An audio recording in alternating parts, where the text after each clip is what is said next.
बिहार में सत्ता के समीकरण को लेकर के अक्सर आप चर्चा सुन रहे होंगे कि अब सरकार गिरी तो अब सरकार गिरी, सरकार बदल जाएगी। बहुत सारी बातें आप सुन रहे होंगे। लगातार भारत लाइव भी आपको बताता रहा है और विभिन्न राजनीतिक दल के नेताओं के बयानों के आधार पर हम समीक्षा करते रहे हैं। आज के भोरे भोर में हम जो समीक्षा आपके सामने करने जा रहे हैं उसमें स्पष्ट तरीके से बहुत सारी ऐसी बातें हैं जो आपसे होकर के गुजर रही होंगी। बिहार में सत्ता के समीकरण बदलने के कई ऐसे रास्ते बताए जा रहे हैं और कहा यह जा रहा है जोड़ घटाव करके कि कैसे नीतीश कुमार एक बार फिर से मुख्यमंत्री की कुर्सी पर बने रहेंगे। वहीं दूसरी तरफ एक दावा ये भी हो रहा है कि भारतीय जनता पार्टी कोई नया गेम प्लान रच रही है जिसमें नीतीश कुमार को किनारे करके वो सत्ता में बनी रहेगी। तो वहीं राष्ट्रीय जनता दल का कहना है कि बस खरमास ख़त्म होने दीजिए ना, सरकार बन जाएगी। हालांकि राष्ट्रीय जनता दल ये कई बार दावा कर चुका है और खुद तेजस्वी यादव इस बात का दावा कर चुके हैं। उन्होंने अपने विधानसभा क्षेत्र में जब जनता से बातचीत कर रहे थे तो उस दौरान उन्होंने कहा था कि 2-3 महीने बर्दाश्त कीजिए, सरकार गिरने वाली है।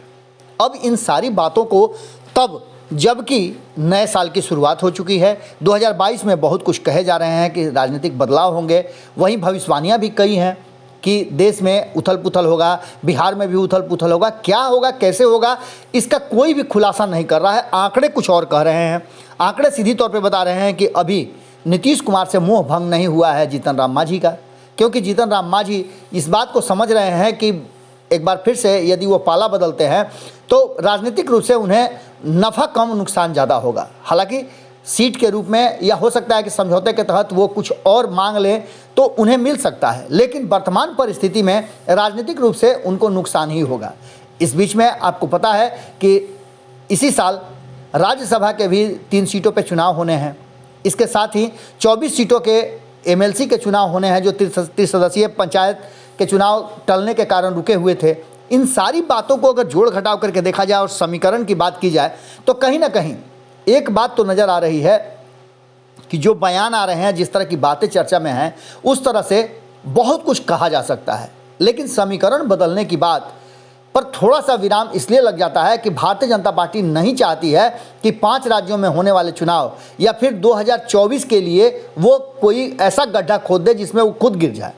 इन सारी बातों को लेकर के भारतीय जनता पार्टी बहुत फूक फूक कर कदम रख रही है। हालांकि भारतीय जनता पार्टी बिहार में जो नेता हैं उन नेताओं के बयान नीतीश कुमार के दृष्टि से देखा जाए तो अच्छे नहीं हैं। हाल फिलहाल में ही नीरज बबलू जो नीतीश सरकार में मंत्री भी हैं और काफ़ी मुखर होकर के अपनी बातें रखते हैं, उन्होंने तो स्पष्ट तरीके से कहा कि हम ठीक है, एक गठबंधन में हैं, सरकार हम साथ मिलकर के चला रहे हैं, लेकिन हमारे एजेंडे अलग अलग हैं।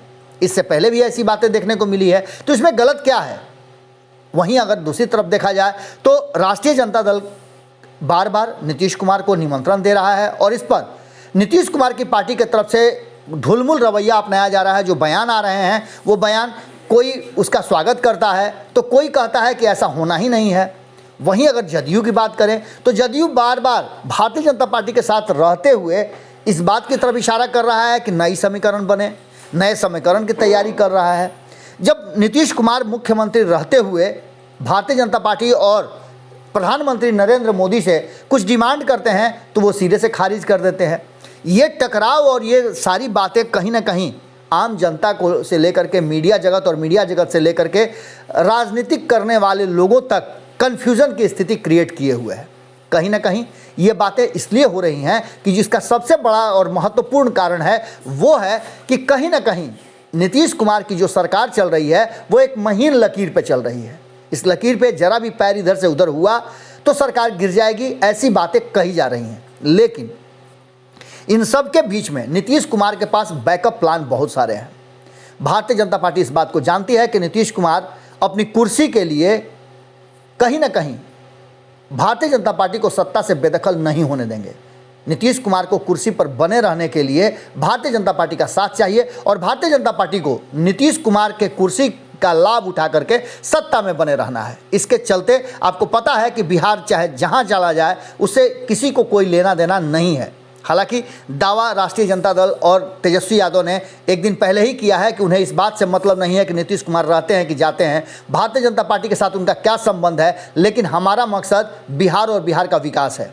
बिहार को विशेष राज्य का दर्जा मिले और बिहार में जातीय जनगणना हो, जिससे कि अंतिम पायदान पर खड़े लोगों को मुख्य धारा में जुड़ने का मौका मिले। अब ये बातें तो बहुत सारी होती हैं, लेकिन जब सत्ता में आते हैं राजनीतिक दल के लोग तो उन्हें दाल चावल का भाव मालूम होता है। उनके मामा स्पष्ट तरीके से कह रहे हैं कि सरकार के पास तो पैसा ही नहीं है, खजाना खाली है, जिसके चलते सरकार विकास के कार्य कैसे करेगी। केंद्र उनका साथ देने के लिए तैयार नहीं है। जहां एक तरफ भारतीय जनता पार्टी ये बातें कह रही है कि हमारे एजेंडे अलग अलग हैं, तो आपने देखा होगा कि किस तरह से भारतीय जनता पार्टी प्रधानमंत्री नरेंद्र मोदी और केंद्र की योजनाओं को अब बिहार में लागू करने के लिए दिन रात एक कर रही है। वहीं नीतीश कुमार के 7 निश्चय योजना को लेकर के जितनी सारी बातें हो रही हैं, एक तरफ नीतीश कुमार उस योजनाओं को लागू करने की बात कर रहे हैं, तो दूसरी तरफ उस योजनाओं को भ्रष्टाचार का अड्डा बताया जा रहा है। इन सारी बातों को लेकर के सत्ता के समीकरण बदलने की बात तो सभी कर रहे हैं, लेकिन इसके लिए क्या कुछ जरूरी है उस पर कोई चर्चा नहीं कर रहा है। और सत्ता का समीकरण बदले क्यों? क्योंकि नीतीश कुमार को भी पता है कि अगर वो अभी किसी तरह का भंडोल करते हैं तो भारतीय जनता पार्टी के हाथ में उनका लगाम है।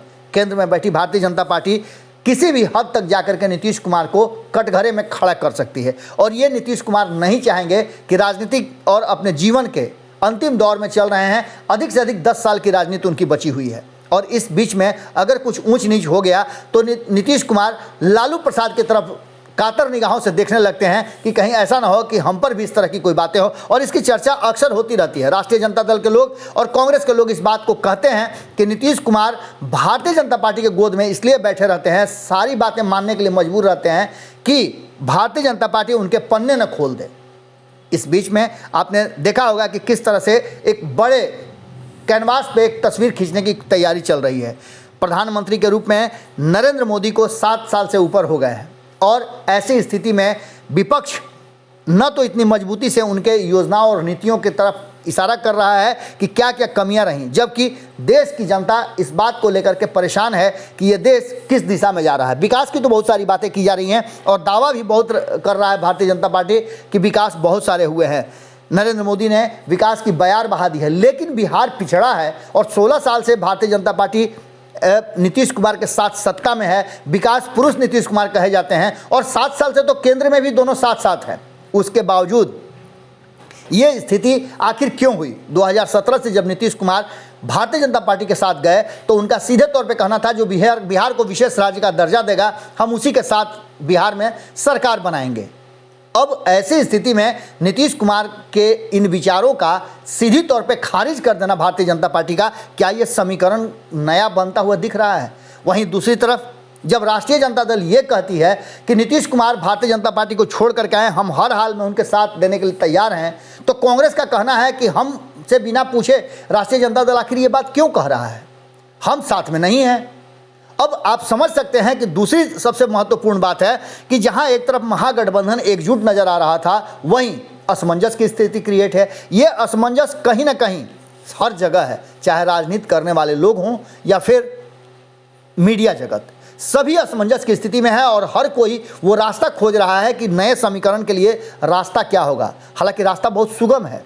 अगर आज के डेट में नीतीश कुमार ये सोच लें कि उन्हें भारतीय जनता पार्टी से अलग होना है तो उनको एक क्षण भी देर नहीं लगेगी। उनके साथ समीकरण भी तैयार है, और कहीं ना कहीं राष्ट्रीय जनता दल ने जो बातें कही है वो मिला जुला करके नीतीश कुमार की सरकार बनती नजर आ रही है। अब ऐसी स्थिति में नीतीश कुमार के पास विकल्प हैं, लेकिन भारतीय जनता पार्टी उन्हें विकल्प से आज़ाद होने नहीं देगी। आने वाले जो उत्तर प्रदेश और सहित अन्य राज्यों में चुनाव है उसको लेकर के भी बहुत सारी बातें कही जा रही हैं। इन सारी बातों को लेकर के एक और बात कह करके एक नए समीकरण की चर्चा करके कहीं ना कहीं जीतन राम मांझी की पार्टी ने एक नया विवाद और नया चर्चा छेड़ दिया है। जीतन राम मांझी का कहना है कि राष्ट्रीय जनता दल के बहुत सारे नेता उनके संपर्क में हैं जो नीतीश कुमार से और खास करके जीतन राम मांझी से बार बार बात कर रहे हैं, कभी भी पाला बदल सकते हैं। और ये एक बड़ी खबर है और एक बड़ी बात है जिसको लेकर के राष्ट्रीय जनता दल निश्चित रूप से चिंता में होगा ही। लेकिन राष्ट्रीय जनता दल का दावा कुछ और है। उसका कहना है कि हम नए समीकरण की तरफ बढ़ रहे हैं और नीतीश कुमार की पार्टी से बहुत सारे ऐसे विधायक हैं जो हमारे साथ जुड़ना चाहते हैं। 16-17 का दावा तो श्याम रजक खुद करते हैं। अब ऐसी स्थिति में आप समझ सकते हैं कि ये समीकरण बनते और बिगड़ते समीकरण की चर्चा तो लगातार हो रही है, लेकिन क्या जो दावे किए जा रहे हैं, कल भी दावा किया है मृत्युंजय तिवारी ने कि खरमास बाद खेला होगा, खेला होने की बात सभी कर रहे हैं। वहीं आपको बता दें कि भारतीय जनता पार्टी और जदयू की तरफ से भी कहा जा रहा है कि खेला होगा। आखिर ये कौन सा खेला है जो खरमास के बाद होना है? क्या सरकार बदलेगी, समीकरण बदलेंगे, या फिर नीतीश कुमार और जीतन राम मांझी मिलकर के राष्ट्रीय जनता दल में एक भारी टूट करेंगे? क्या होगा ये तो आने वाला वक्त बताएगा। लेकिन तेजस्वी यादव के जो बयान हैं वो स्पष्ट कर रहे हैं कि वो वर्तमान परिस्थिति में तैयार नहीं है कि वो नीतीश कुमार को मुख्यमंत्री बना करके उनको बाहर से समर्थन करें, इसके लिए वो तैयार नहीं है। यानी कि बनते हुए समीकरण को अंत में आप बिखरता हुआ देख सकते हैं। आज के भोरे भोर में हम आपसे यही विदा लेते हैं। बाकी की खबरों के लिए जुड़े रहें भारत लाइव के साथ। बहुत बहुत धन्यवाद, नमस्कार। अगर ये वीडियो पसंद आई और वह बिहार के राजनीति और बिहारियत से सरोकार रखेनी तो सब्सक्राइब बटन दबा के चैनल के सब्सक्राइब कर ली। ओजे एगो घंटी बा, ओकरा बटन दबा देला से कुल सटीक और मारक खबर रुआ मुफ्त में मिल जाई। अगर रुआ पत्रकारिता के हमनी के नया प्रयोग में सहयोग कर चाहतानी तो ज्वाइन बटन दबा दी। पेटीएम नंबर नोट कर ली 9386816700। धन्यवाद।